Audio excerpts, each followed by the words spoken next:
think last time we spoke, I was on the verge of bringing out my book, I think. Am I right in saying that? So, yeah, so Orgasms Made Easy is an Amazon #1 bestseller, I'm delighted to announce. So I wrote this to really help women and people with vulvas really kind of just like no nonsense, just really clear information about how to overcome sexual blocks, how to become more confident, how to do it at a pace that feels right for them, and show them what's possible. So it's really step-by-step guide to everything. It's what I wished I'd had when I was trying to figure everything out for myself. And a lot of guys have read the book as well, I just want to say as well. Because a lot of men reading this, if they are straight men with partners, there's a lot of gold in there about learning how you can really support your partner and how to know your way around her anatomy and what's going to feel good, what's not. So yeah, that's been really awesome. I will also say work has been amazing. I've been working with some incredible clients in my group programs and my one-to-one works. That's been awesome. I was featured in Vogue a couple of weeks ago, like which is really cool, and loads of mainstream press here in the UK. And when it comes to intimacy and connection, I've also been in a relationship for nearly 7 months now. And so I've really been exploring, the emotional aspects of it, of intimacy. And that's been a deep dive and has really kind of, yeah, brought a new aspects to my work as I've, been exploring things as well. So, yeah. Perfect. Well, congratulations times three, I believe, right? Yeah. So let's take us through the first congratulations. So you wrote this book. So why did you want to write the book, and what was your intended result in writing it? Yeah, I mean, there's a few reasons why I wanted to write it, but one of the main ones is whenever I was running group programs or working with people, the women would turn around and go, "Can you recommend a good book? Can you recommend something that really lays out everything you're talking about?" And there's some great books out there, but it was like, well, this book will talk about this aspect, and this book will talk about that aspect, and I like this person's approach on some of this stuff. And there's nothing that I really found really explained it in the way I wanted to explain it and take people through my methodology because I've seen how it works for people. So I felt a responsibility to do it because people kept asking me for it. And partly as well, just for personal, just wanting to leave a legacy, wanting to, if I get knocked down by a bus tomorrow, I want to something out there that will stand the test of time, that people can pick up, that really gives people something practical to be able to work with, and that is my contribution to the world. And I also wanted something that is accessible because not everybody can, afford to come and work with me personally. And I wanted something that would reach more people and get it into places that I didn't think was possible. And so that's really been awesome. And I've been getting so many messages from people who bought it for their best friend or bought it for their partner or bought it for their mum. It's really been so inspiring, and that's been all over the world. It's been fantastic response. So yeah, yeah. That's interesting because I couldn't imagine me buying a book like that from my mother. Hmm. Right? Like, I Yeah. think a lot of people, especially maybe men, will have like some shame in that. Is that something that you were kind of thinking about when you wrote this book, or maybe in the women that you help with? Because ultimately, if they're in a heterosexual relationship, their partners are going to be a man. Is there a little bit of shame knowing that, okay, I'm asking someone for help or I'm reading about help in that area? It could be, but I see a lot of that. There's a lot of that out there, particularly here in England. Shame, sexual shame. It's kind of like it's so deeply ingrained.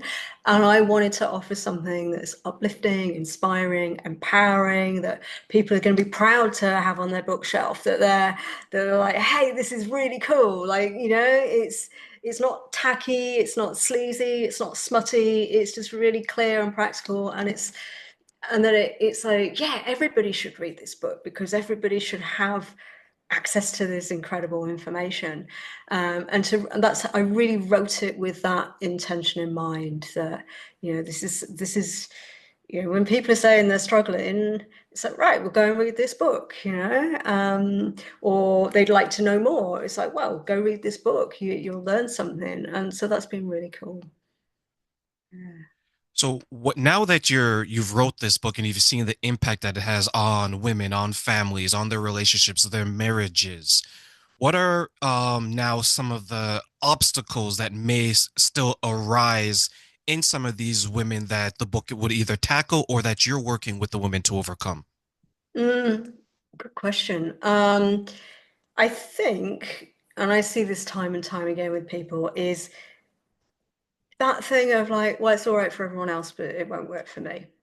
And this is something that I hear time and time again. Like, oh, I'm the only one who's struggling. Everyone else is fine. My girlfriends tell me they're all having an amazing time with their partners, and I must be wired differently. There must be something wrong with me. And I really want to challenge that mindset. Um, because I work with people of all ages. Like my oldest clients are in their mid 70s. And I've worked with somebody just recently who really thought it was game over. She's in her 50s. She thought, like, I'm never going to experience an orgasm. And she's now having incredible experiences. And so it's really, we need to kind of shift the mindset from it's not going to work for me to, well, what's possible? What if I'm open-minded? What if I can be curious? And so to really break it down into like really simple baby steps, I think is really helpful. And talking about it in a way that's not confronting and just like, okay, well, let's break it down. We want to start getting you, like, before we even talk about orgasms, how can we create as much safety for you as possible? How can you start to overcome the disconnection that you've got from your body, and really breaking it down into simple steps that they can start to feel, oh, actually, I've just done this 5 minutes of movement and I do feel better. I do feel more connected. Oh, actually, that felt nice, and this is how we can start to shift that. So that is one of the main obstacles, is people thinking it's not going to work for them. They're the only ones who are struggling. Yeah. I can see that being something that is, and I'll let you answer that, maybe is difficult to overcome because I know that you and I have spoke about this so many times. Like at this point, even though I'm in a new relationship now than from when we last spoke, to speak to the woman that I'm with about the bedroom is still like taboo. She still wants to get her Mm. cross and her holy water out and sprinkle me and release my demons, right? Because to a lot of people, they want to make sure the door is closed and the phones are off when they Yeah. have these types of conversations. And you raised a good point where you said that we wanted to feel safe when Mm. we have these conversations. And there's a part of me that thinks that maybe some people suffer from that, not feeling safe because of their upbringing, the culture, maybe their experiences in the past. I know you work primarily with women, but let's say from my perspective as a man, what are some of the ways that I can help her to feel safe and maybe overcome some trauma that may have nothing to do with me, but is impacting the relationship that I have with her?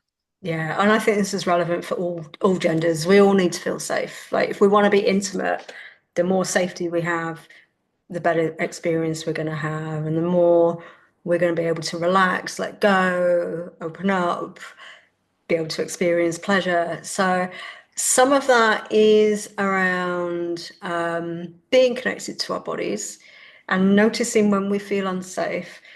Slowing things down can be really helpful.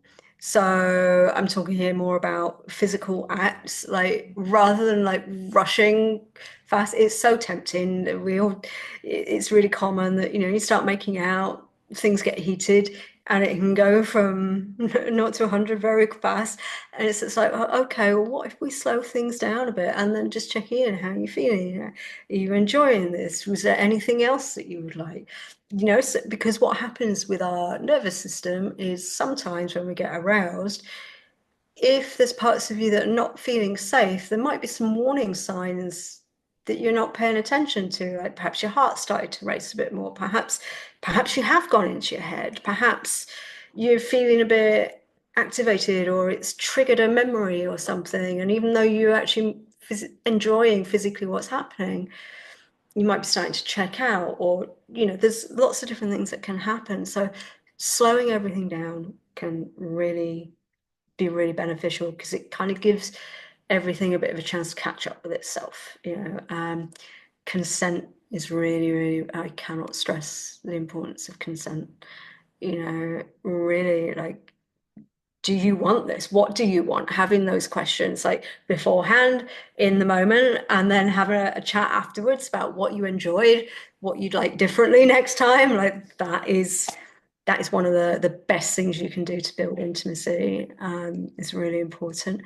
And I think the other things, it's communication, communication, communication. And as you say, this can feel really edgy and really taboo. And it's about creating emotional safety. And so many people find it harder to talk about sex than they do to actually have sex. Um, Absolutely, but it's part of intimacy. And so, really, creating a space where somebody can express, or letting them know they're not going to be judged, letting them know they're not going to be rejected, that you're working together as a team on this, and that if it doesn't go there this time, that's okay. There's always going to be another time. And this can also be the case for men with performance issues as well. Like that can be an issue. So we need to be really mindful and be thinking about how can we be supporting our partner as best we can. Because the more support we can give them, the better the experience is going to be for everybody. How can we build trust in that? Yeah. I spoke to someone who was she's had a number of long-term relationships, but she hasn't had many. I think she's had like maybe four or five, but she's in her mid 40s at this point, right? So they're usually, let's say, about 5 years, 8 years, things of that. And she has a child with one of the earlier relationships. She's not married.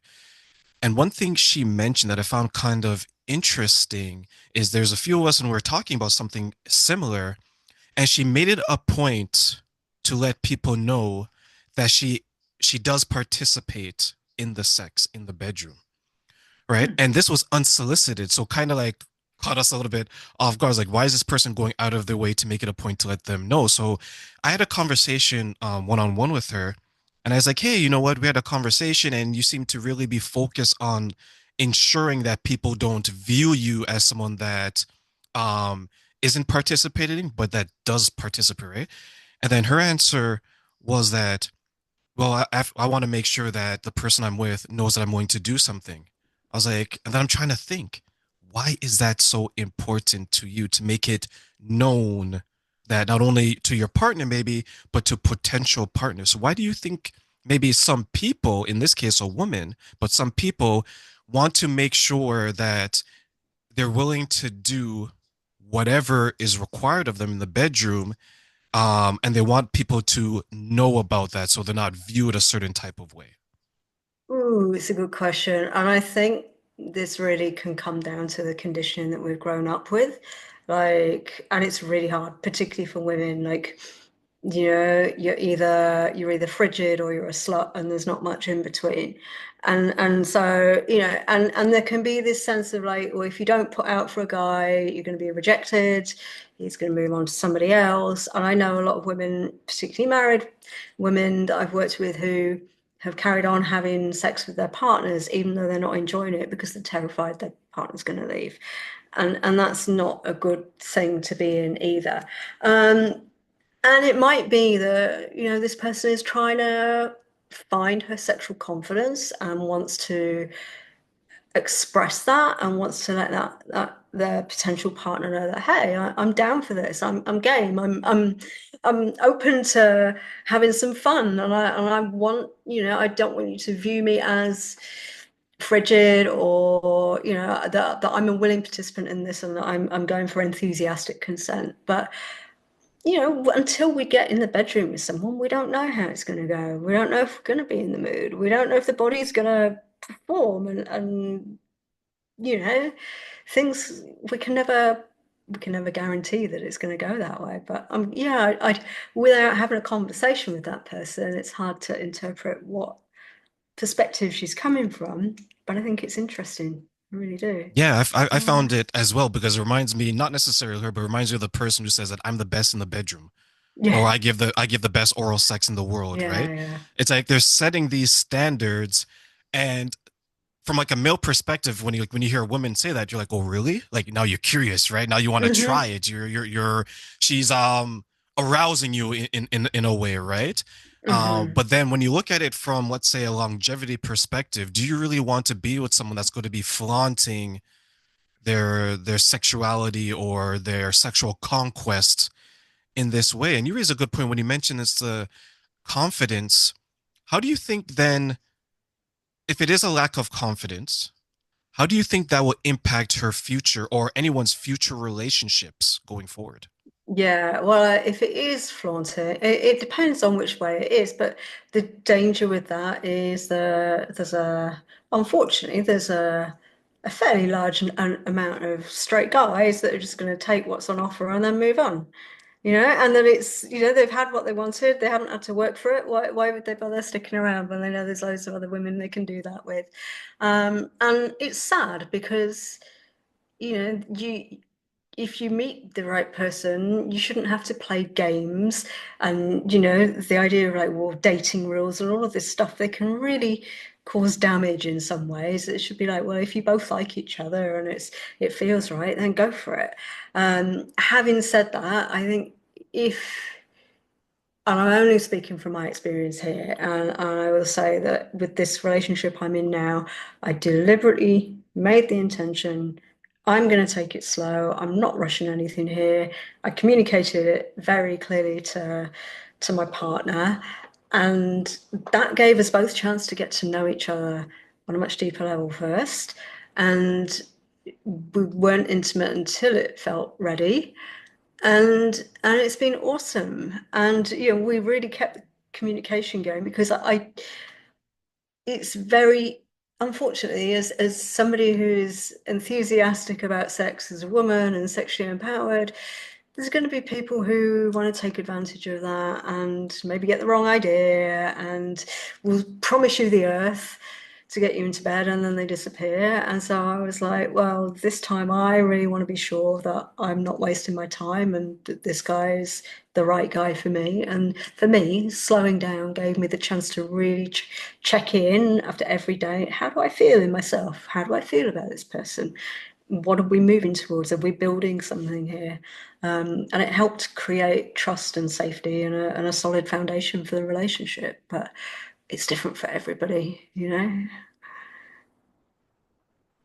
that's the concern, right? The concern is that when someone is confident in something like that, it can be misunderstood, Yeah, right? Like yeah. you and I have known each other for a number of years now, and sometimes I'll reference you without using your name, right? Just the things that we learn because you come from a perspective where you speak to so many women about this, right? But for me, there's still the hesitation because I can't go to a random woman and say, "Hey, have you thought about this? Have you thought about that?" They may label me as a creep, Yeah, even though that's not my intention. But because there's a history in general of men taking advantage of situations like yeah. that, right? Then they're on guard. And I know that you mentioned when you're holding like your seminars and your groups, you experience that as well. How do you then help to keep the women safe from the men that are like that versus the men who have maybe good intentions and want to actually help out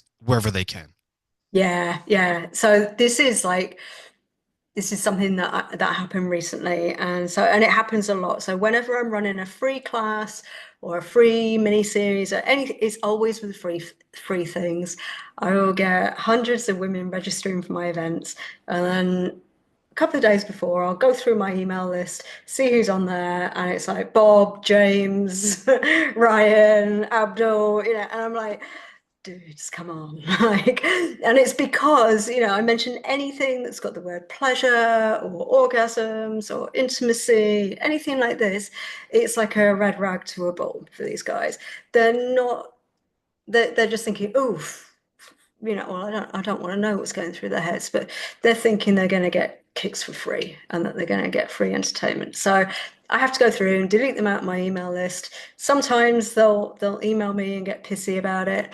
Every time I do a free thing like this, if it's on Zoom, I'm really careful. And sometimes I had one last week where somebody, Brian, is trying to enter the waiting room, and it's like, nah, he's not coming in, And if I'm not sure on the name, then I will say, hey, I just want to double check that you are where you're meant to be. Can you take your camera off, or can you let us know who you are? Um, I have to have really fierce boundaries around that because I want to create that safety for the women, and they love that. They love that that my fierce mama bear comes out and protects them. Um, and it's unfortunate because they do a disservice to all of the other really well-meaning guys who want the information, who want to support their partners, who mean well and aren't being creepy, aren't trying to get off. And that's another reason why I wrote the book, because they can do that, and that's not a problem. Um, and it's part of the nature of the territory. But I will also say, compared to a lot of my colleagues, I don't get a lot of creeps, and I don't get men sending me intimate pictures in my on my Instagram and things. I get very, very little of that. So, and I think it's because of the way I talk about this work, it's the way I show up, and it's because I have fierce boundaries that I just don't entertain it. Yeah. Yeah, you come with a certain level of seriousness to it, and you're very diligent, right? Like you have clear Hmm. boundaries when it comes to this, where some other people, men and women, when the boundaries are a little bit loose, Hmm. then maybe some people out there can try to slip in the cracks. I was watching, sorry, an interview, and this person, he does a little bit of work of helping couples get together, make sure it works. And then it came out that he was actually sleeping with some of the women that he was working with, right? And to your point, it's situations like that that kind of paint a broad brush across Hmm. the whole industry or the whole genre or the whole work field, right? Because you have a woman like you're coming about and you're speaking about these things, and guys like, oh my gosh, he's speaking about sex. Oh my gosh, he's Hmm. speaking about orgasms. Oh my God, there's gonna be all these women in here talking about this stuff. Like this is like Disney World to a lot of Yeah. guys, Yeah, right? yeah, Right? It's yeah. like a kid in a candy store is like, okay, I'm gonna have whatever it is I want, so I can see why. And to your point, right? Like sometimes they'll try to, okay, how far can I push the line, Hmm. right? Yeah. But for you, you dig that line straight in the sand. And one thing I want to ask you, because this came up in my relationship with the people I work with, now that you're in one, and you mentioned for the last 7 months, Mm. how do you balance the work that you do with your new relationship going forward? Great question. Going back to your last thing, I think as well, there's some people in our industry who will just accept anyone as followers, because it's like, oh, it's all about building an audience. So it doesn't matter what the quality of the people following are. Whereas I'm like, I'm deleting and blocking people all the time, to keep that field clear. Um, so yeah, how does this relationship, the connection between this relationship and my work? It's really made me look at things in a very different way. I'm 52. I'm dating somebody who's got kids. The kids said to me today, "You're part of our family now," and it was just like, "Oh my God, it's lovely." But it's completely new to me, and I have really had to look at all the ways that I was protecting myself from being vulnerable. So, like for me, yeah, sex is the easier side, but the softening and the opening my heart, letting somebody in on that deep emotional level is, giving someone a key to my apartment. It's like, oh, this is confronting, but at the same time, yeah, it feels good. And it's about building trust in myself, trust in the other person. Um, and that's really been really beneficial in my work and supporting clients with that. And some of my clients are single and are really in the dating process, and it's been awesome to kind of share my perspective and learnings around how to do that in an empowered way and not compromising and holding your worth in that space. And also, relating is a huge field, and I would never position myself as a relationship expert at all. Um, but I know that the work I do has really helped my clients have incredible relationships. And like some of my clients have been with their partners for 30, 40 years, you know, and they're closer than ever, they're having the best intimacy. And so that's really awesome as well. Yeah. I know for me, there's like this joke where anytime there's something that is specific to like a couple, let's say for example, some couples wear like matching shirts or they'll have matching rings or they'll exchange keys, right? Like she always comes to, she's like, okay, if we do this, are you gonna pass out? If we do this, you're gonna Yeah. collapse, Yeah. right? Because they know how we are, right? And I can Yeah. just picture you when you gave that key, you're probably like trembling. You're like, am I gonna It's do like this? we laugh about it. It's like, oh, another big step. Yeah, like these steps Yeah, are huge and it puts things into perspective because you know what, you're trained in what you do, I'm trained in what we do, and yet these things are still big steps for us. So yeah, imagine now those who aren't as trained or those who aren't experienced, like how big of a step do you think it is for them now? exactly, exactly. Yeah. And I always use the analogy of driving because I didn't drive for 30 years. I had a car accident when I was 18, didn't drive again, and it impacted my whole life. I lived in cities and public transport, so I didn't have to think about it. I'd have nightmares. I had a real phobia around driving.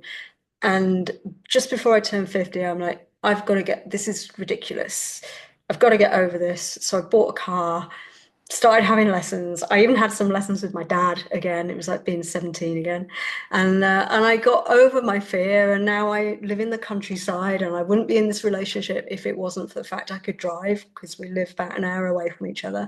And I've had to really overcome that. For other people, driving is like second nature. It's like, yeah, of course. Like, what's the big deal? Like, I'm sweating and shaking when I get to a junction and really freaking out, and everybody else is fine. And yeah, I can talk about sex and orgasms and everything. It's like second nature to me. So it's like we all have areas where we're not confident, and we can develop our confidence if we can realize the importance of it, and we can acknowledge the fear, and we can acknowledge how things are holding us back, and if we can start to see what's on the other side of that fear when we overcome it and what's possible, then it's so worth it. Yeah. Do you think that is hard then for people who are maybe nervous, anxious about it, to see how important and how powerful the success is at the end of the tunnel and at the end of the journey?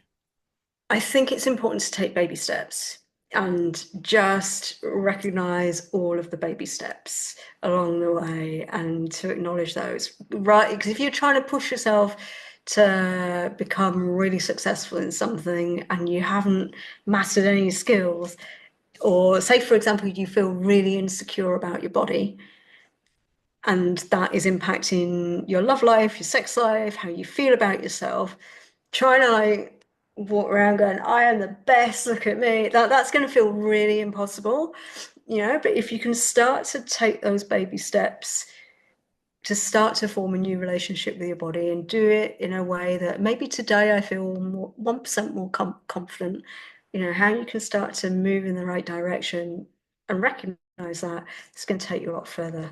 I think it really helps you overcome your nerves and just to, yeah, take the little steps and slow everything down. Do you think we will ever reach a point where people in relationships can feel completely comfortable with each other through the power of communication? Oh, that's a big question. I think stuff's always going to come up, being realistic. You've got two people who've got their own history, they've got their family history that they grew up with that's had an impact on how they see the world, that there's always going to be relationship dynamics. There's always going to be new challenges that might trigger something that you reacting instinctively, and it's got nothing to do with the person in front of you, but it's something from the past or childhood or a previous relationship. So can we ever be completely comfortable? I think relationships are naturally going to challenge us, and there's a lot of growth in relationships.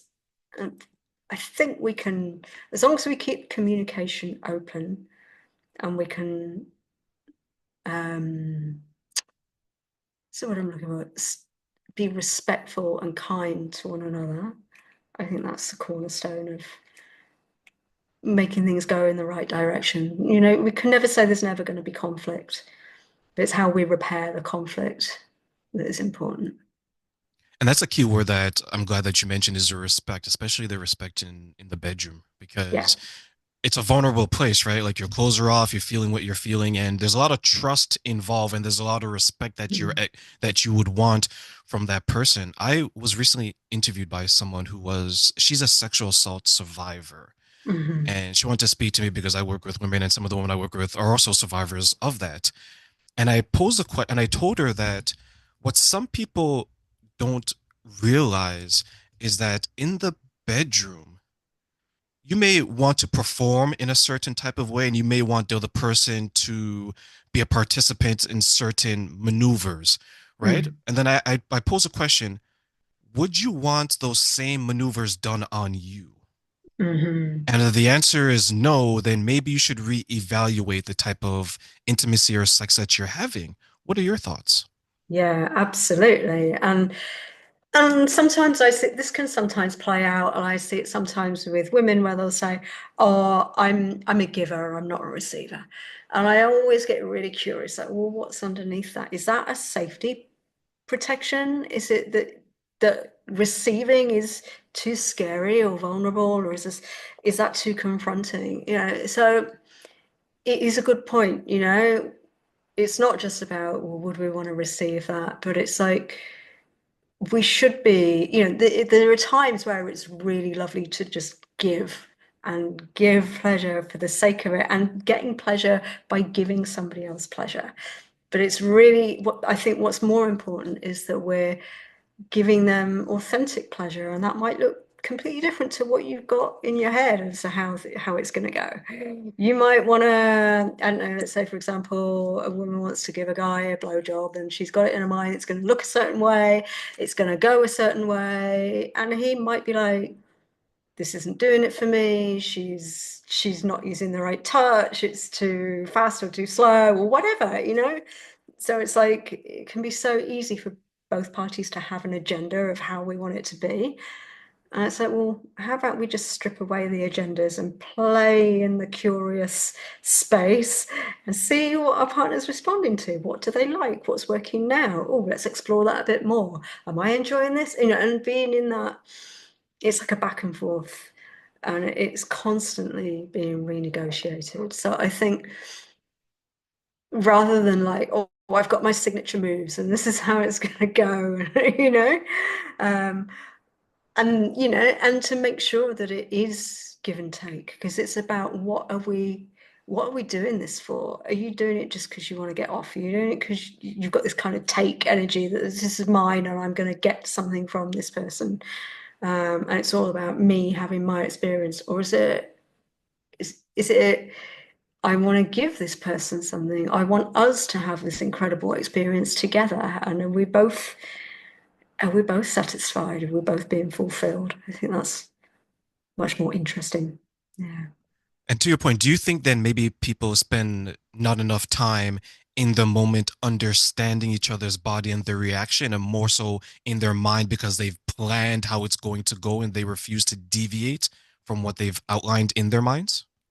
Yeah, I think they can be. And this is sometimes perhaps where things like movies and porn are not so helpful because people have an idea of what it should look like, how it should go, which is really far away from actual experiences. And things can be clumsy and awkward, there can be humor, that things can go wrong in a moment and we need to try something else. And I think being flexible and really, it's to me it's about feeling in and feeling out at the same time. So you're like feeling into, like, am I enjoying this?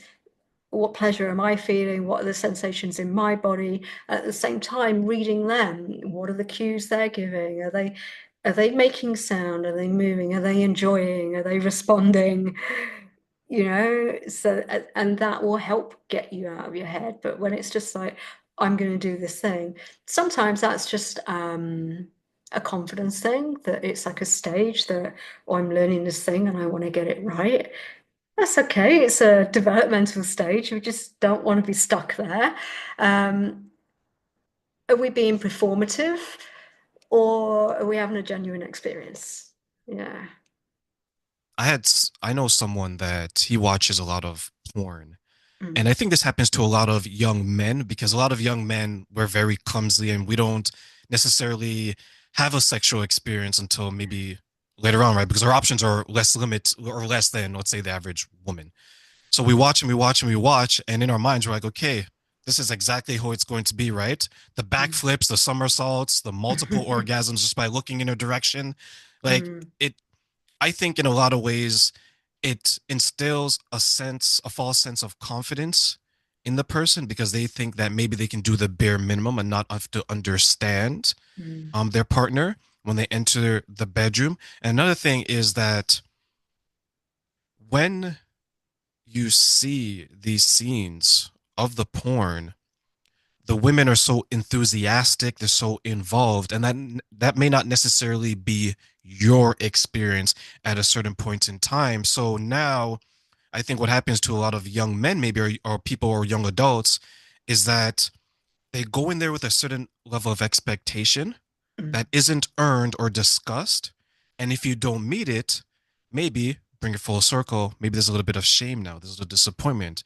Hey, how Yeah. come you weren't able to do this? Because I was Mhm. expecting that, but you didn't necessarily have that conversation. So, how can we then bridge the gap between maybe what we see versus what we expect from our spouse or our partner through the conversation? Oh, yeah, absolutely. And I think this is where porn particularly can be really challenging because unfortunately in this day and age, that's where so many young adults get their education from. Um, and I think the stats I read are like the average age for boys to see their first porn is age 11. Like, it's really, really, really young. And so what they're seeing, they're not seeing female pleasure, they're seeing acting. And this is a massive difference. They're not seeing foreplay, they're not seeing warm up. A lot of what is out there is derogatory as well. Not all of it, but there is a lot of derogatory stuff, and a lot of it is quite violent as well. And it's the kind of moves that you see on in a lot of porn are not the kind of things that are going to work for women. So they're setting themselves up for failure.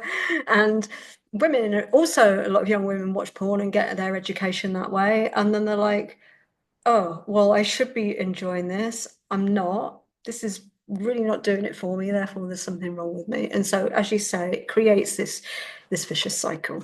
It really does. And instead, we need to be having different conversations about what does pleasure feel like in our bodies, what feels good, learning to explore that in an age appropriate way, learning about boundaries and consent, and that, you know, one of the common complaints from young women is about choking. And that's a big conversation, that this has become what people are considering the norm, that men and young guys are going straight in and doing this. And it's just, oh, I'm tired of being choked. And it's like, that shouldn't, that used to be something that was perhaps only really happened within the kink community, and now it's kind of an expected thing, and that requires conversations as well.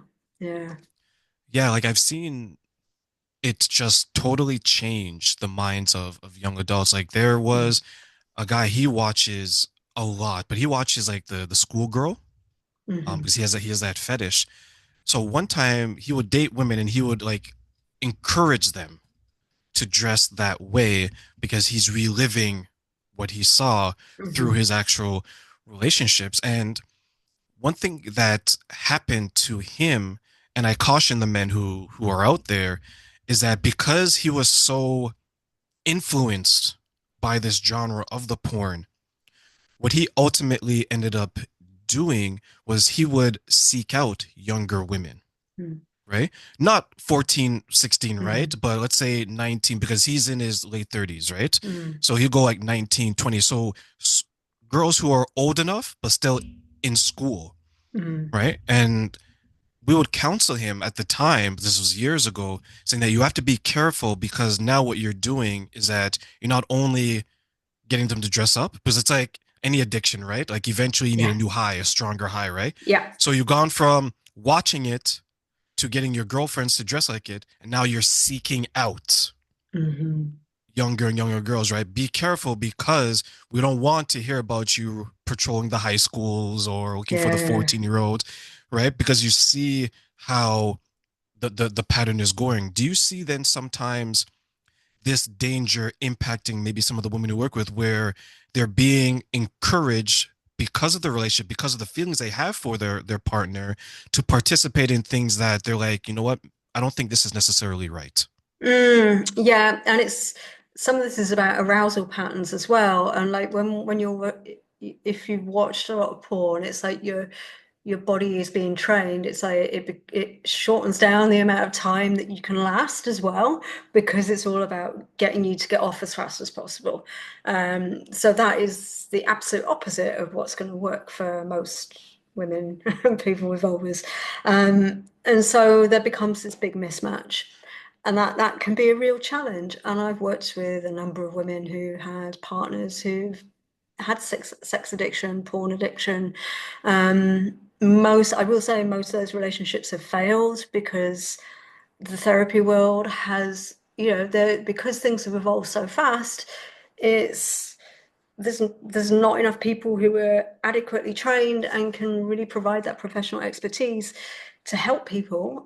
It is out there, help is out there, but you've got to be at a point where you're ready for help. And yeah, it's a really sad situation. And so, I'm not saying all porn is bad or that people shouldn't use it. I don't think that's helpful either. I think it's about finding the middle way, knowing your limits, recognizing if you are watching porn, that seeing it as something that is escapism, something that's not real, and that you're not taking that in to the bedroom with your partner, and that you're still treating them with respect, and that and that if your partner's communicating to you, hey, this isn't working, that you're taking that on board.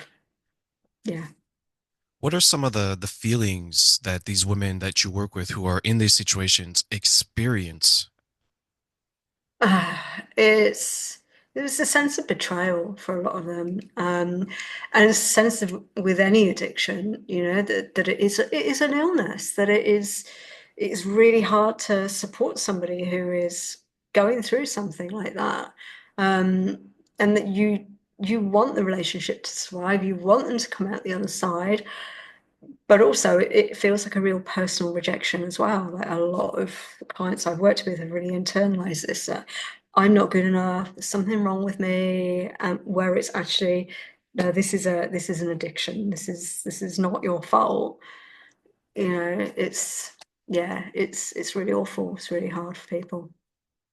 There's one woman, she posted her experience with this on social media. This is why I asked. And what she did is that the father of her first child, because she has three, by two different men.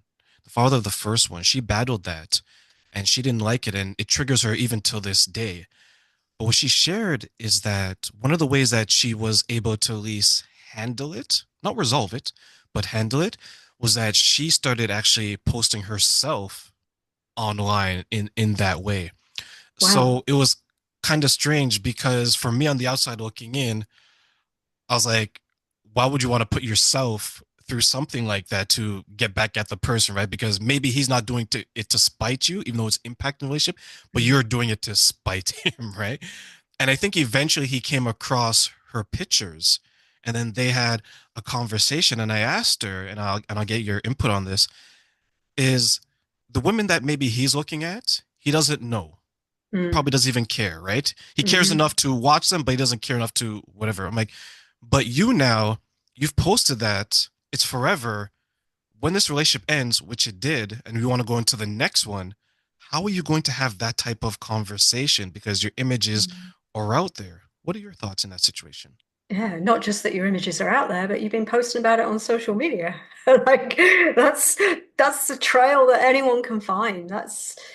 I mean, that's brave, and I think, but I guess it also humanizes the experience because what happens with a lot of porn is that it is dehumanizing, and you're not seeing these people as real people, and it's just entertainment. It's acting. It's whatever. It's all right to have these thoughts, these fantasies about these people because they're not real. When then you see, oh wow, this is somebody I know doing it. I would hope that that is confronting for him and opens up something, that he's challenged by that. And yeah, I mean, it's one way to handle it. I guess there's many ways to handle it. And we work with what feels right to us in the moment. And perhaps for her, that's a way that she felt she could reclaim her power in that moment. Yeah, I guess we're all different. And it's hard because it's something that is so common in society, and it's also not talked about as well. So I think there's an added layer of shame because it's sexual. Like addiction in general, of course it's challenging, whether it's drink, drugs, whatever. But I think when it's sex addiction or porn addiction, there's an added layer of shame, particularly for the families and the partners of people who are going through it. So yeah, it's really hard. It is because I look at like you mentioned your age and we're not that far off in age. And like growing up, I didn't envision a world, I don't know if you did, where people would so freely send like nude pictures of themselves or anything like Yeah. that. Right? Like it was one thing to talk about it, but to actually Mm. send pictures and videos, like I look at the world now and when I say that I don't send that, people are like, really? Why not? Yeah. Like Yeah. I'm on the outside looking in, right? Versus I was on the inside looking out. Yeah. And what some people I think miss the point is that if you truly think that when you send that picture, and this is for the women out there, that only that guy sees it, you're mistaken. Yeah, revenge porn is a real thing, It's a real and thing. it really is. And you just never know where those pictures are going to end up. And I hear horror stories about WhatsApp groups of guys who are, just getting these pictures from women on dating apps and things, and then sharing them amongst each other. It's gross. And I also hear from young women how it's expected of them as well. That this is really common if you're chatting to someone on Tinder that they're going to expect that before you meet up. It's just like, wow, no, I definitely didn't see a world like that. Um, it's mad, and I think this is where we really have to keep talking about things. We have to keep having these conversations in public so that people can make their own decisions about what they're really comfortable with, about what's okay for them, what's not. Because it's when we don't talk about these things that people make poor choices or get manipulated and things like that. So the more talking we can do, the better. Yeah. Yeah, I think we have to go back to having people be confident in asking the questions because it's Mm, okay if you don't want to do something without mm, clarifying why. mm, Okay, my wife, okay, my husband, you want me to do this. Help me to mm. understand, what is it going to make you feel this way? Is it going to do this? Because you want to have something that's mutually beneficial. But I think Yeah. sometimes we forget that a mutual benefit doesn't mean that we benefit both sexually. It could be that, I benefit emotionally because I've helped Yeah. you reach there. We've benefited sexually. With the women that you speak with, does that sometimes get lost where maybe when they're trying to have an orgasm and they're trying to improve their intimacy, that maybe their partners forget the emotional part, the aftercare, the foreplay is just strictly a sexual act, and now they're trying to maybe resolve the feeling that if I don't provide this, maybe I won't get any connection. It's a big thing. I think I speak to a number of women who say and they've used the word endure. They've endured sex that wasn't great so that they could get to the cuddle afterwards and have that closeness. You know, that is, and it's not uncommon. And I think it's so when we drill it, when we strip everything away and we think, well, what are we doing this for? It's for that. that bonding, loving connection. So we really need to be a bit mindful about that and start to think about that a bit more. Yeah, so I think it's really common that, you know, it's not just about nice physical sensations, and it's like what's the shared experience that we're trying to create here?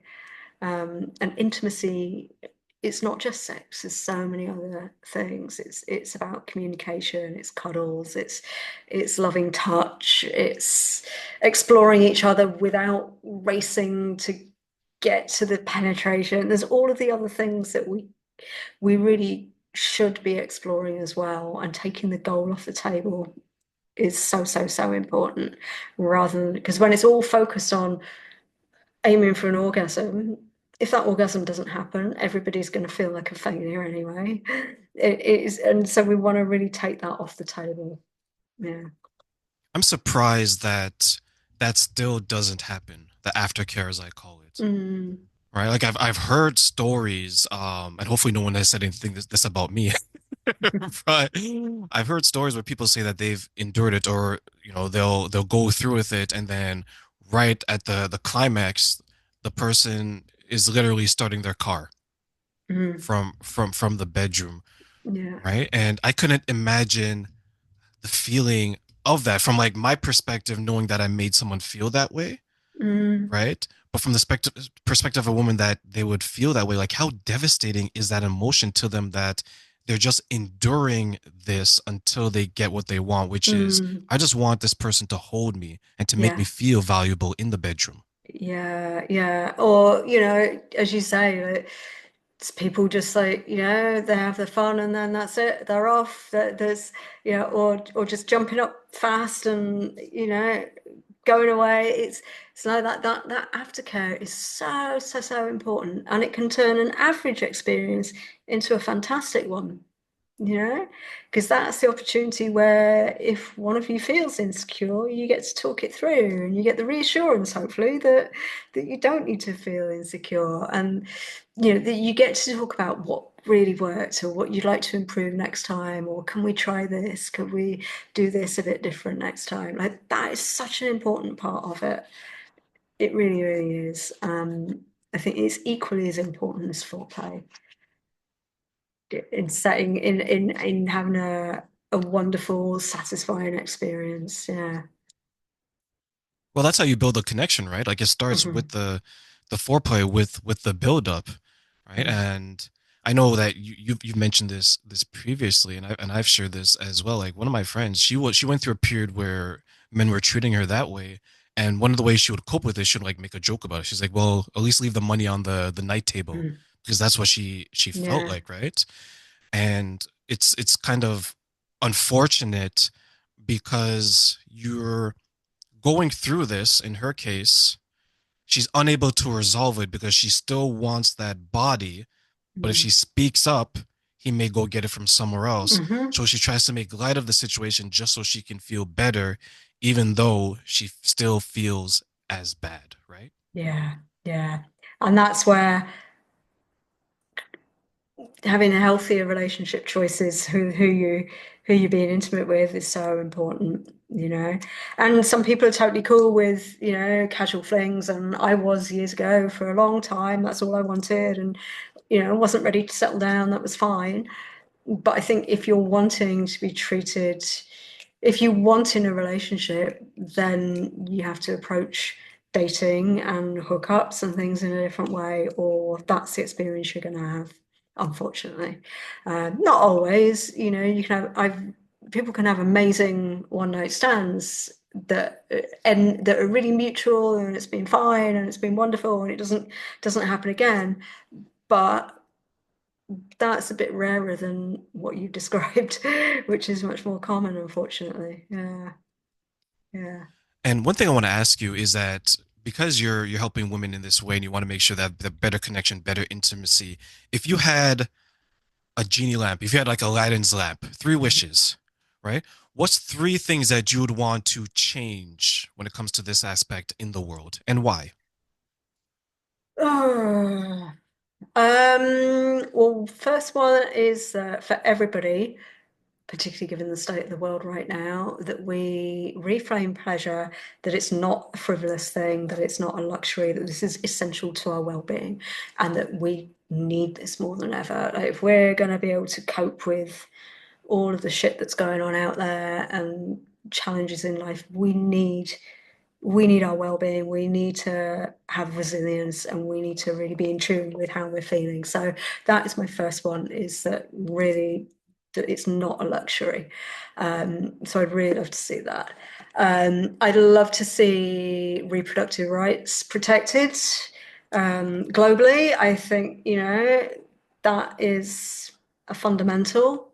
And I think education, just education for everybody, that we're never going to know it all, but age appropriate education where we can start to teach kids what's appropriate, how to speak up if something's not right, right from the get-go, teaching kids about their bodies, about what feels good, what's not right, and really building this in from an early age, I think that's what I would like. If I think if everybody was able to be connected to their pleasure and treated their partners with the kind of respect that they want for themselves, I think the world will be in a very different place right now. And as we close, what's next for you? And how are you going to save the world one orgasm at a time? I am ticking along doing my thing. So yeah, I've got a bunch of programs coming up this year.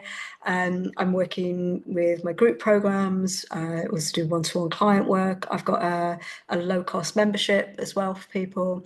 So I am continuing to bang the drum from where I am, from my little corner of the internet, and to really get this conversation out to as many places as I can, and educate people and continuing to train people to do the work I do. Yeah.